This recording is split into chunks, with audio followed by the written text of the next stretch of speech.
এই যে আরামবাগ রুটটা যে হয়ে গেছে আজকে, আগে এখান দিয়ে ফার্স্ট কাট ছিল 4:50, এখন সেটা হয়ে গেছে 5:50। কেন ট্রেনটা কেন চালু করলো? ট্রেন চালু করতো তারকেশ্বর থেকে সার্ভিসটা ভালো দিত, আমার আরামবাগ পর্যন্ত দরকারই ছিল না ট্রেন। উল্টে ওখানে দুটো যদি শিল্প হতো, ইন্ডাস্ট্রি হতো, বরঞ্চ ওখানকার ছেলেমেয়েরা কাজ পেত। কারণ আজকে বর্তমান সময় এসএসসি পিএসসি সব বন্ধ, স্ক্যামে ভরে গেছে।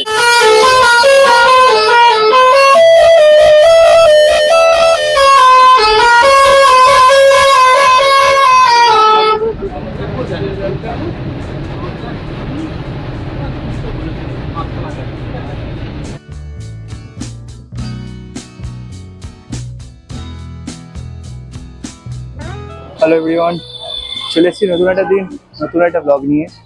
আজকে কিন্তু সানডে, আজকে কিন্তু বেরিয়েছি অনেকগুলো জিনিস কভারেজ করতে। তো কিছুটা তোমরা হয়তো আন্দাজ করতে পারছো ভিডিওর ক্যাপশন এবং থাম্বনেল দেখে, কিন্তু সাথে কিন্তু আরও কিছু সারপ্রাইজ রয়েছে। তো ভিডিওটা একটু লম্বা হতে চলেছে, তো ভিডিওটার সাথে থাকো, পুরো ভিডিওটা কিন্তু অবশ্যই দেখো, তোমাদের আশা করি ভালো লাগবে। আর হ্যাঁ ভিডিও ভালো লাগলে কিন্তু আগেই বলছি সাবস্ক্রাইব করে দিও চ্যানেলটি এবং ভিডিওটি শেয়ার করে দিও।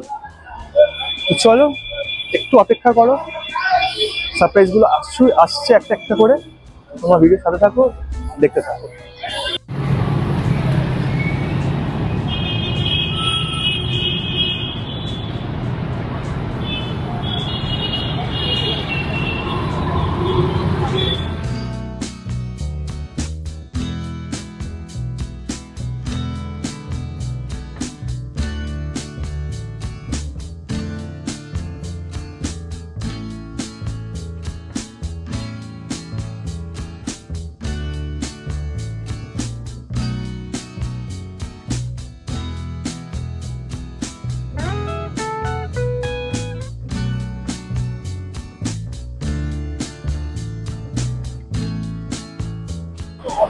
তো ভিডিও দেখে নিশ্চয়ই বুঝতে পারছো নতুন একটা গাড়িতে উঠেছি।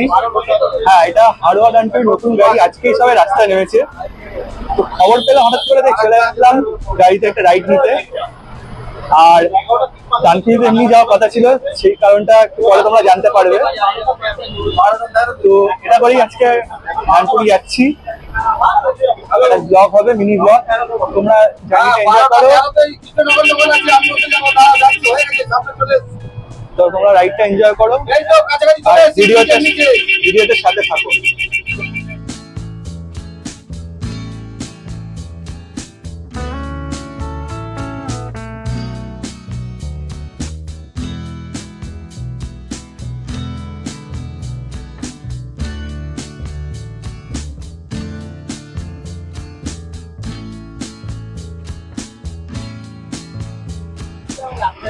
এসে গেছি উল্টোডাঙা, এখন আমরা ডান দিকে ঘুরবো বিধাননগর স্টেশনের দিকে।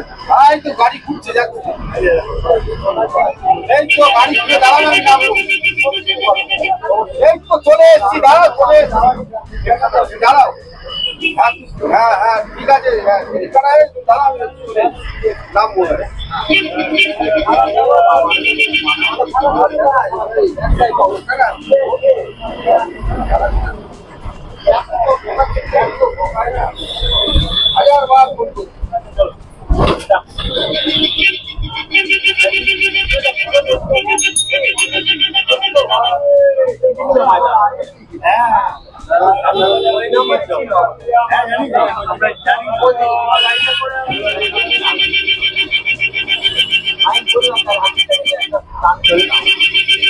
চলে এসছি খান্না ক্রসিং এ। এইখানে ডান দিকে ঘুরবো,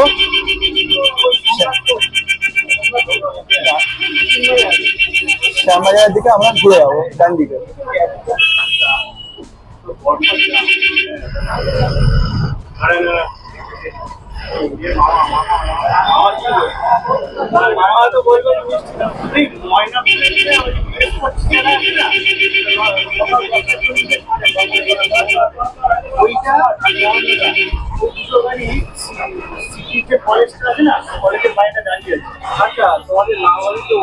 চলে এসেছি শ্যামবাজার পাঁচমাথার মোড়, এখান থেকে হয়ে যাবো আমরা ডানলাপের দিকে।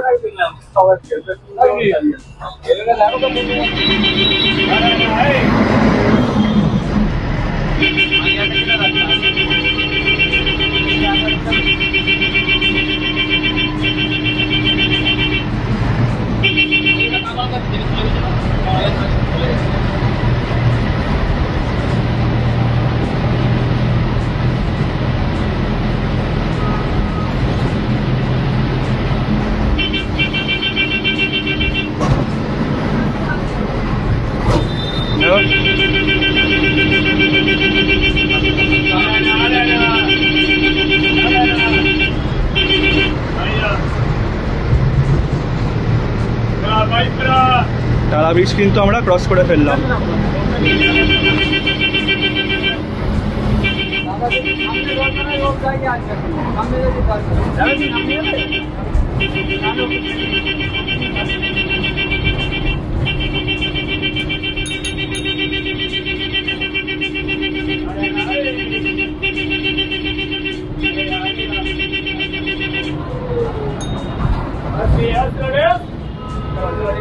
গাড়িও কিন্তু এখন রাস্তায় পুরো দৌড়াচ্ছে। আর এখানে আমি একটা কথা বলে রাখতে চাই, এটা কিন্তু একটা Ashok Leyland Lynx strong BS6 bus. এটা কিন্তু 4900 মিলিমিটার হুইল বেস রয়েছে এবং এটা কিন্তু 130 হর্স পাওয়ার অবধি জেনারেট হতে পারে। তো সিটির জন্য কিন্তু এটা একটা খুব ভালো অপশন কিন্তু অশোক লেল্যান্ড প্রোভাইড করেছে বাসনাথদের। ঠিক আছে, আমরা ডানলপ থেকে আমরা বাদিকে ঘুরছি টুয়ার্ডস দক্ষিণেশ্বর।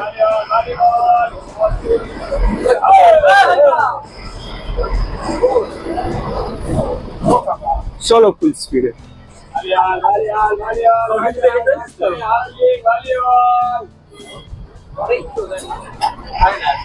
আমার ছুটি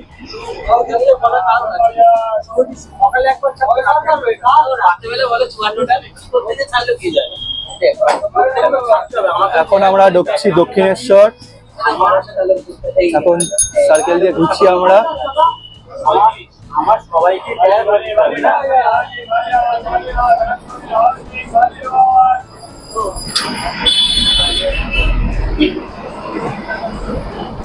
এসে গেলাম আমরা দক্ষিণেশ্বর। হালকা হালকা ধীরে ধীরে বৃষ্টি পড়ছে, সামনে বালি ব্রিজ রয়েছে।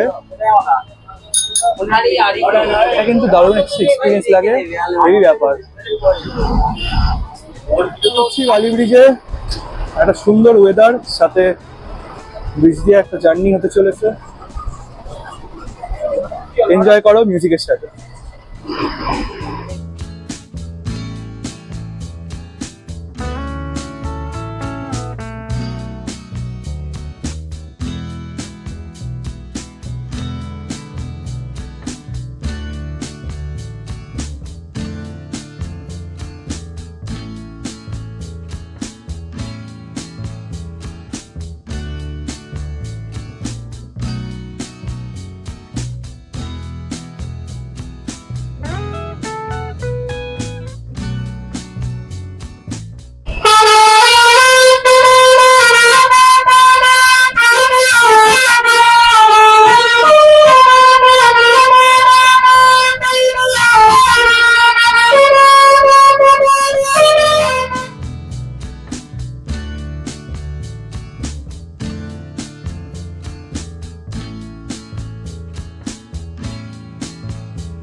বৃষ্টির মধ্যে দৌড়াতে দৌড়াতে আমরা কিন্তু পৌঁছে গেলাম বালিহল স্টেশনে।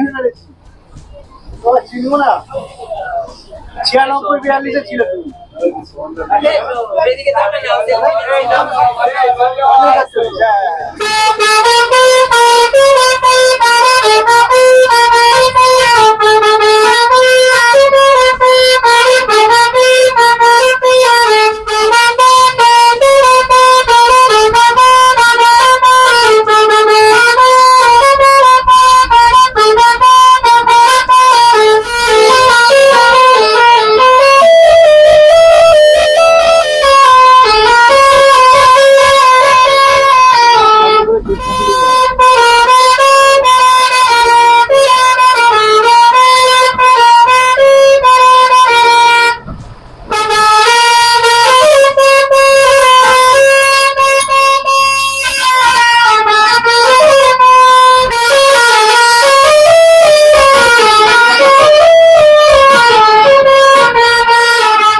কেমন লাগলো তোমাদের এই অদ্ভুত এবং আশ্চর্য হর্ন শো বলতে গেলে কমেন্ট সেকশনে কিন্তু জানিও।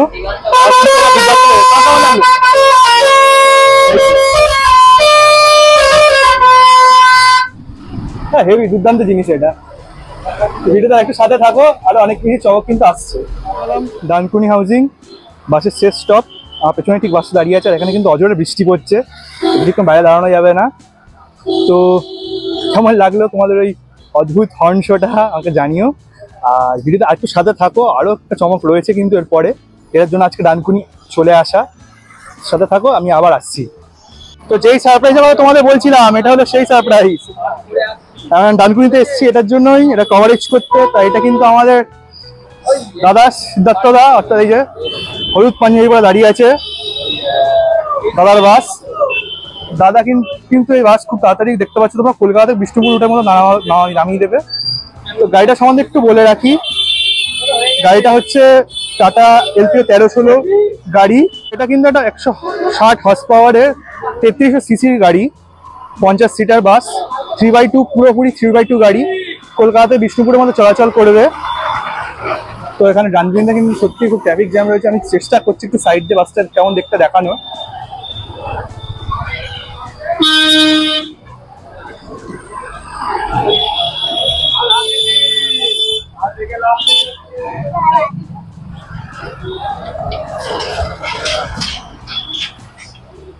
তো পেছন দিকটা কিন্তু বাসের ঠিক এরকম দেখতে, দাদার নাম দেওয়া রয়েছে। আর এটা কিন্তু এবিটি লেখা, আমাদের আশা বডি টেকনিশিয়ান, বর্ধমান থেকে বডি করানো হয়েছে। কলকাতা থেকে বিষ্ণুপুর বুকিং নাম্বারও পেয়ে যাবে তোমরা। তো বাসটা কিন্তু ওভারঅল দেখতে কিন্তু খুব সুন্দর করেছে দাদা। বাসটার নাম বসুন্ধরা, ঠিক এরকম দেখতে। তো চলো আমরা এবার বাসের ভেতরে যাই, একটু দাদার থেকে শুনি বাসের ব্যাপারে। আর ভেতরে একটু কভারেজ তোমরা দেখে নাও।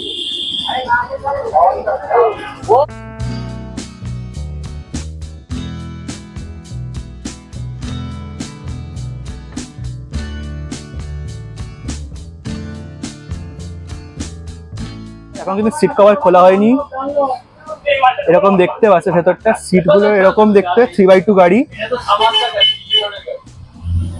সিটের কোয়ালিটি নিয়ে আমি দেখিয়ে দিই, বেশ ভালো কমফোর্টেবল কোয়ালিটি গাড়ি। 5-6 ঘন্টা জার্নির জন্য কিন্তু ঠিক আছে। উপরে কিন্তু লাগেজ ক্যারিয়ারটা ঠিক এরকম দেখতে। তো ওভারঅল কিন্তু ভেতরে কিন্তু কাজ ভালো হয়েছে।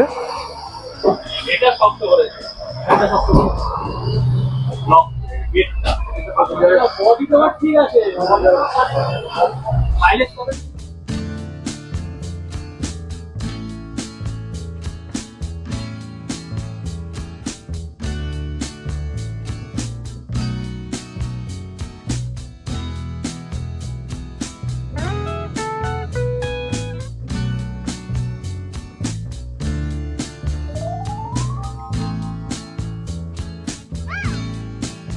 আজকে আমাদের সাথে কিন্তু সিদ্ধার্থদা রয়েছে, যে প্রাউড ওনার এই বসুন্ধরা বাসে। কলকাতা থেকে বিষ্ণুপুরের মধ্যে খুব তাড়াতাড়ি চালু হবে। তো সিদ্ধার্থদাকে প্রথমে একটা প্রশ্ন করবো, এই আইডিয়াটা তুমি কোথা থেকে পেলে বাস নামানো? এই আইডিয়াটা ছোটবেলা থেকেই একটা স্বপ্ন আছে বাস নামানো। এবারে একটা তো বাস নামাতে গেলে নিজের একটা পরিচয় দরকার, তা সেই পরিচিতিটা তো তৈরি করতে হবে। হুটপাট তো বাস নামালে আমার টাকা থাকলো আমি বাস নামিয়ে দিলাম, এই জন্যই আজকে বাসের এই অবস্থা বাস মার্কেটটার। আর বর্তমানে সরকার এসে আরো, আগে যে সরকার ছিল তাও ভালো ছিল, বর্তমানে এসে আরো শেষ। মানে এখন লোকের হাতে সব টাকা, যে যা পাচ্ছে ব্ল্যাক মানি বেশি নামিয়ে দিচ্ছে গাড়ি, ওই জন্য পুরনো গাড়ি সব মার খাচ্ছে। কিন্তু এইভাবে তো একটা রুট চলতে পারে না। একটা রুট নামাবে, একটা রিসার্চ করবে, তারপরে রুট নামাবে। কারণ রুটে নামাতে গেলে ব্যাংক থেকে লোন নেবে, সেই লোনটা পরিশোধ করতে হবে। এর উপর একটা টোটাল একটা সিস্টেম, ইকোনমি। এই সিস্টেমটার জন্য ব্যাংকের ফোকাসটা নড়ে যাচ্ছে। ওই জন্য ম্যাক্সিমাম ব্যাংক কি করছে, এখন লোন দিতে চাইছে না গাড়ি। আমার আইডিয়াটা এখানেই ছিল যে ছোটবেলা থেকে একটা বাস নামাবো, সেই জন্য আমাদের কলকাতা বাসোপিডিয়া গ্রুপটা করা। হ্যাঁ, এবারে সবাই মিলে, অনিকেত, আমরা, তারপরে আরো যারা যারা এখন আছে, সৌরভ থেকে আরম্ভ করে, তারপরে বিগত দিনে অনেকে ছিলেন এবং আছে, এবং অর্ণব, এদের কাছে মানে কি বলবো, এটা একটা বিরাট পাওনা। আমার একটা স্বপ্নই ছিল যে সবাই নামাচ্ছে, আমিও নামাই না, দেখি না কি হয়। তাদের মতো না, তাদের টাকা আছে, তারা নামিয়ে দিচ্ছে, ঠিক আছে, আলাদা ব্যাপার। কিন্তু না, এটা নামাতে গেলে যে প্রজেকশন দরকার, যে প্রজেক্ট দরকার, সেই প্রজেক্ট করে ব্যাংক আমাকে, হ্যাঁ এটুকুনি ঠিক, খুব সাহায্য করেছে ব্যাংক অফ ইন্ডিয়া খুব সাহায্য করেছে। Thanks to manager bank of India Domjur ব্রাঞ্চের দেবেন্দু বাবু। কারণ আমার এক্সিস্টিং যে ব্যবসাটা, সেটাও স্টার্ট করার পেছনে উনি খুবই হেল্প করেছিলেন। এছাড়া যে গাড়িটা নিলাম, আশা করি ভবিষ্যতে এই একটা থেকে আরো গাড়ি আমি বাড়াতে পারবো। প্রজেক্ট আরো বড় প্রজেক্ট আছে, এটা তো সবে শুরু। এবার দেখা যাক কি হয়। যদি মানুষের আশীর্বাদ থাকে এবং কেউ যদি কাঠি না করে, আশা করি কাঠি করবে না, যে যা জায়গায় বলে রেখেছি, হ্যাঁ যা চ্যানেলে বলে রাখা, কেউ কাঠি করবে না। মানুষকে সার্ভিস দিতে এই বাস নামানো। আরো কি, আজকে ট্রেনের যে অবস্থা, কেন্দ্রীয় সরকার বুলেট বার করছে, কিন্তু ওই লোকাল ট্রেনের কোনো নেই। আজকে তো আমার গাড়ি বর্ধমানে হয়েছে, প্রতিদিন ট্রেন লেট। যে ডানকুনি থেকে যে করের ট্রেন যায় 1.5 ঘন্টা, সেটা লাগায় 2 ঘন্টা। কেন হবে, কেন? মানুষের একটা সময়ের দাম নেই, দরকার নেই ট্রেনের, ওই রকম ট্রেন করে লাভ নেই। বুলেট ট্রেনও দরকার নেই, লোকাল ট্রেনও দরকার নেই। এর থেকে মানুষ বাসে যাবে, বাসে আসবে। অনেক জায়গায় তো ট্রেন ঢোকে না, তাহলে তারা যাচ্ছে কি করে? বাসেই যাচ্ছে, বাস পরিষেবা অনেক ভালো।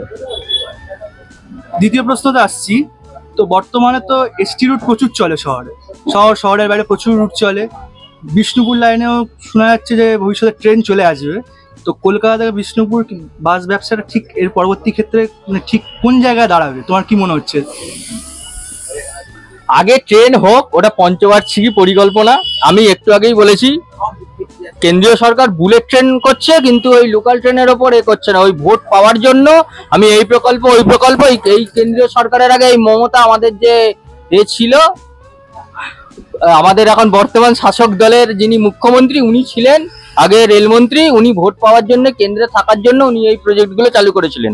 কিন্তু কি, ওই যে বিষ্ণুপুর তারকেশ্বর, এটা বহু বাম আমলের একদম প্রজেক্ট, কিন্তু ওটার প্রজেকশন হচ্ছে ভাবাদিঘি ওপর দিয়ে নয়, তার পাশ দিয়ে, পিলার দিয়ে। কিন্তু এটা ভাবাদিঘিকে বন্ধ করা চলবে না। এত জলাশয় বুঝিয়ে আজকে এই যে সব গাছপালা কেটে যে নগরায়ন হচ্ছে, সত্যি কর্মসংস্থানের প্রয়োজন, কিন্তু সেটা গাছপালা কেটে নয়। আজকে এই যে এত গরম পড়ছে, মানুষ তীব্র দাবদাহ, এপ্রিল মাসের প্রথম সপ্তাহ থেকে তীব্র যে দাবদাহ পড়ছে, হ্যাঁ সেটা কিন্তু মানে ওয়ান টাইপ অফ আমাদের বর্তমান সরকারই দায়ী। আজকে গেলে বিশেষ করে এই বর্ধমান আলিশা বাস স্ট্যান্ড থেকে নবভারত যদি স্টেশন যাওয়া যায়, 2011-এর আগে যা গাছ ছিল এখন কিচ্ছু নেই, চারদিকে শুধু ফ্ল্যাট আর ফ্ল্যাট। এই জিনিসটাকে মাথায় রেখে, সবকিছু মাথায় রেখে করতে হবে। আমি হুটপাট আমি ভোট পাওয়ার জন্য আমি তারকেশ্বর করে দিলাম। এই যে আরামবাগ রুটটা যে হয়ে গেছে, আগে এখান দিয়ে ফার্স্ট কাট ছিল 4:50, এখন সেটা হয়ে গেছে 5:50। কেন? ট্রেনটা কেন চালু করলো? ট্রেন চালু করতো তারকেশ্বর থেকে সার্ভিসটা ভালো দিত, আমার আরামবাগ পর্যন্ত দরকারই ছিল না ট্রেন। উল্টে ওখানে দুটো যদি শিল্প হতো, ইন্ডাস্ট্রি হতো, বরঞ্চ ওখানকার ছেলেমেয়েরা কাজ পেত। কারণ আজকে বর্তমান সময় এসএসসি পিএসসি সব বন্ধ, স্ক্যামে ভরে গেছে। এগুলো মানুষকে বুঝতে হবে। একটা ট্রেন দিলেই হলো না। ওদিকে কৃষি ভিত্তিক অঞ্চল বিষ্ণুপুরের আগে পর্যন্ত, বিষ্ণুপুরটা টাউন হতে পারে, কিন্তু জয়পুর থেকে আপ টু আরামবাগ পর্যন্ত, কামারপুকুর গোঘাট যে অঞ্চলটা দিয়ে করা হচ্ছে, পুরো কৃষিভিত্তিক অঞ্চল। এই কৃষিভিত্তিক অঞ্চলে ট্রেন যদি চালু হয়ে যায়, মানুষ ট্রেনেই চাপবে। অবশ্য আমিও ট্রেনে চাপবো, বাসে কেউ চাপবে না, কিন্তু বাস একটা ইন্ডাস্ট্রি, বাসের সাথে যারা যুক্ত তাদেরকে ভাবতে হবে সেই মানুষগুলো কোথায় যাবে, এই ভেবে পরিকল্পনাগুলো করা উচিত। খুব বেসিক কিছু প্রশ্ন করবো। তোমার বাস তো রেডি একদম দেখছি, তো কবে নামছে রুটে? পারমিটটা রেজিস্ট্রেশন হওয়ার পর পারমিটটা জমা দিলেই নেমে যাবে কিছুদিন। মোটামুটি এখন তো দিন 10-15 লাগবে। আচ্ছা, তোমার গাড়ির সময়টা কি করেছো দুদিক থেকে? এখন এটা বলবো না, সবকিছু মিডিয়ার সামনে বলা যায় না। একটা জিনিস বলতে পারো, সেটা হচ্ছে কলকাতা কি সকাল দিকে যাবে? সকাল কি নাইট সার্ভিস সেটাও বলবো না, কারণ এটা সারপ্রাইজ থাকবে। কারণ আছে, অন্যান্য মানে বললাম না, প্রথমেই বলেছি কাঠি করার জন্য লোকে বসে আছে, একটা টাইম আমি চুজ করেছি, বের করে সে দেখলাম গাড়িটাকে ঢুকিয়ে দিল, প্লেস করে দিল, হয় না সেটা কোনোদিন। আচ্ছা, তোমার এই গাড়িটা কত সিটার বাস এটা? 50। তো সবকিছু দাদার থেকে আমরা জেনে নিলাম। তো দাদাকে আমি কংগ্রাচুলেশন জানাচ্ছি, আশা করছি খুব তাড়াতাড়ি সাফল্য পাবে এই রুটের বাস কলকাতা বিষ্ণুপুর। আর আমি খুব চেষ্টা করবো খুব তাড়াতাড়ি একটা ফুল জার্নি ভিডিও করার। তো দাদা আর কিছু তুমি বলতে চাও? না, আর কিছু না, ধন্যবাদ, খুবই হেল্প করলে, মানে সবাই এসছে আজকে। হ্যাঁ, আমি এটা মানে বিরাট বড় পাওনা আজকে যে এসছে সবাই, কলকাতা বাস অপিডিয়ারও সব এসছে এবং আদার্স গ্রুপেরও সব এসছে, বিশেষ করে সৌভিক যে এসছে, খুব ভালো লাগলো। এদিকে হেমন্ত, দেবজিৎ, হ্যাঁ সব থেকে পুরানো বন্ধু, তারপরে আমার কমরেড রাজ এসছে, তারপরে আমার আরেক কমরেড বন্ধু দীপ্তেশ এসছে, খুবই ভালো লাগলো। Thank you. কেবিন কিন্তু এরকম দেখতে, গাড়ি এখন ডানকুনি রাস্তা দিয়ে দৌড়াচ্ছে।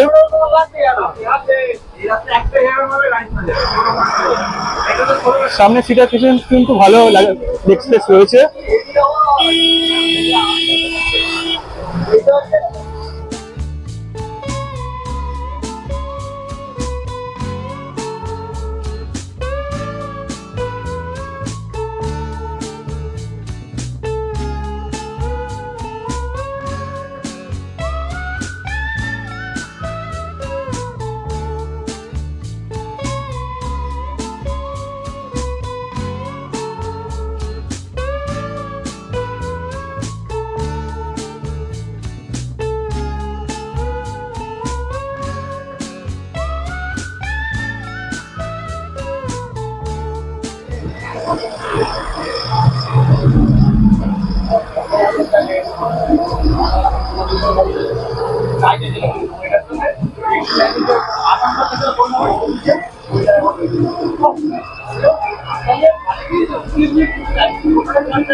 তো গাড়িটা কেমন লাগলো তোমাদের সেটা কিন্তু অবশ্যই আমাকে জানাবে, আর দাদাকেও জানাবে। এক্সটেরিয়ার ইন্টেরিয়ার আমার কিন্তু দুটোই খুব ভালো লেগেছে, খুব কমফোর্টেবল লেগেছে। আর তার টাটার গাড়ি তো অবশ্যই ভালো হবে। আর টাইমিং এবং ভাড়া সংক্রান্ত তথ্য কিন্তু আমি আবার একটা পোস্টে দিয়ে দেবো, তো তোমরা সেখান থেকে দেখে নেবে। তো ভিডিওটা একটু বড় হয়ে গেছে আজকে, আমি তোমাদের আগেই বলেছিলাম। তো আশা করছি তোমাদের ভিডিওটা ভালো লেগেছে, কারণ দুটো কভারেজ আজকে করলাম। তো ভিডিওটা ভালো লেগে থাকলে লাইক করে দিও, অবশ্যই কিন্তু চ্যানেলটা সাবস্ক্রাইব করে দেবে এবং শেয়ারটা অবশ্যই করে দেবে। আরও এরকম নতুন নতুন আপডেট নিয়ে কিন্তু আমি খুব তাড়াতাড়ি আবার চলে আসবো একটা নতুন ব্লগ সাথে নিয়ে তোমাদের জন্য। তো till then tata, take care and good bye. আর হ্যাঁ, এর আপডেটও কিন্তু আমি ইউটিউব কমিউনিটিতে কিন্তু পোস্ট করে দেবো, তো আমার চ্যানেল কিন্তু দেখতে থেকো। তো আসছি, till then tata, take care and good bye from Dankuni.